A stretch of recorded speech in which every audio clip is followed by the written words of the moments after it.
Halo, Assalamualaikum warahmatullahi wabarakatuh. Perkenalkan, nama saya Sinta Gustriani, kelas 4, Prodi Pendidikan Guru Sekolah Dasar dari Kampus IKIP Siliwangi, Cimahi. Pada hari ini, saya akan menjelaskan tentang manajemen berbasis sekolah. Pertama-tama, saya akan menjelaskan pengertian dari manajemen. Manajemen yaitu proses perencanaan, pengorganisasian, pengarahan, dan pengawasan usaha para anggota organisasi, penggunaan sumber daya organisasi lainnya agar mencapai tujuan yang telah ditetapkan. Selanjutnya yaitu pengertian efektif dan efisien. Efektif yaitu sejauh mana yang direncanakan atau diinginkan dapat terlaksana atau tercapai. Efisien yaitu perbandingan antara hasil yang dicapai atau output dan usaha yang telah dikeluarkan dan input. Fungsi manajemen. Yang pertama yaitu ada fungsi perencanaan atau planning, yang kedua ada pengorganisasian atau organizing, yang ketiga pengarahan dan pengimplementasian, directing atau bisa disebut juga leading, yang terakhir yaitu pengawasan dan pengadilan atau disebut juga controlling. Siapa yang membutuhkan manajemen? Perusahaan, bisnis, atau organisasi. Mungkin semua orang juga membutuhkan manajemen.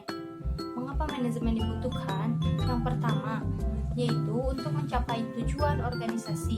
Yang kedua, untuk menjaga keseimbangan di antara tujuan-tujuan yang saling bertentangan. Yang ketiga, yaitu untuk mencapai efisiensi dan efektivitas. Manajemen berbasis sekolah atau sering dikenal juga dengan MBS, yaitu proses mengelola sumber daya secara efektif untuk mencapai tujuan yang memberikan otonomi lebih besar kepada sekolah dan mendorong pengambilan keputusan secara partisipasif secara langsung semua komponen warga sekolah, diantaranya yaitu kepala sekolah, guru, siswa, orang tua, dan masyarakat. Tujuan umum MBS yang pertama meningkatkan mutu pendidikan, yang kedua meningkatkan kepedulian warga sekolah dan masyarakat dalam penyelenggaraan pendidikan melalui pengambilan keputusan secara bersama, yang ketiga meningkatkan tanggung jawab sekolah kepada orang tua, masyarakat, dan pemerintah untuk meningkatkan mutu sekolah. Yang terakhir yaitu meningkatkan kompetensi yang sehat antar sekolah dalam meningkatkan kualitas pendidikan. Manfaat MBS yang pertama yaitu kebijakan dan kewenangan sekolah membawa pengaruh langsung. Yang kedua, pemberdayaan sumber daya lokal. Yang ketiga, efektif dalam melakukan pembinaan peserta didik. Yang terakhir yaitu adanya partisipasi bersama.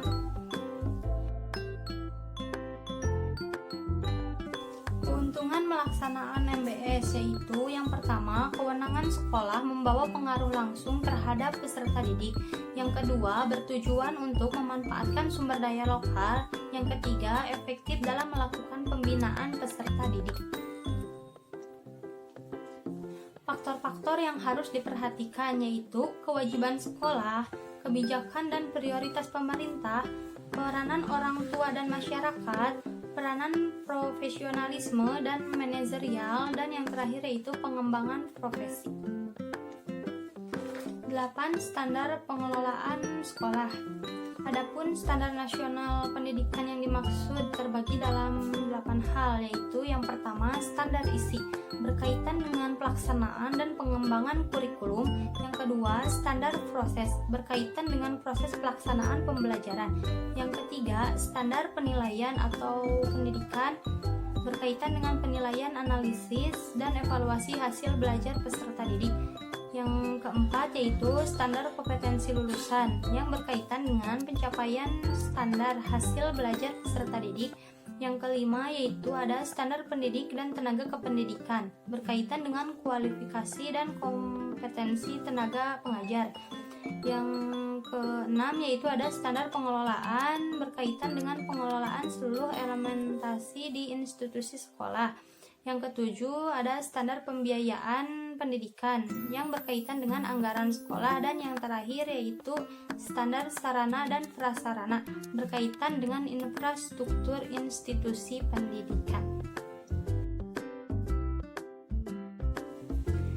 Tujuan utama penerapan MBS di Indonesia yaitu yang pertama, pemberian otonomi yang lebih luas kepada sekolah dalam pengambilan keputusan, contoh peningkatan layanan pendidikan. Yang kedua, meningkatkan partisipasi masyarakat dan orang tua. Yang ketiga, mengembangkan kepemimpinan sekolah yang demokratis dan profesional. Yang keempat, membangun teamwork. Karakteristik MBS menurut Levasik, yang pertama yaitu kekuasaan dan bertanggung jawab dalam pengambilan keputusan yang berhubungan dengan peningkatan mutu pendidikan yang didesentralisasikan kepada stakeholder sekolah.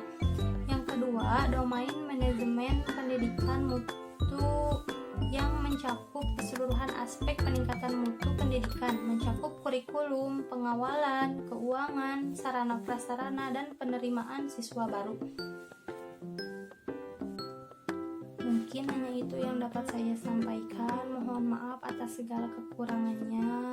Wassalamualaikum warahmatullahi wabarakatuh.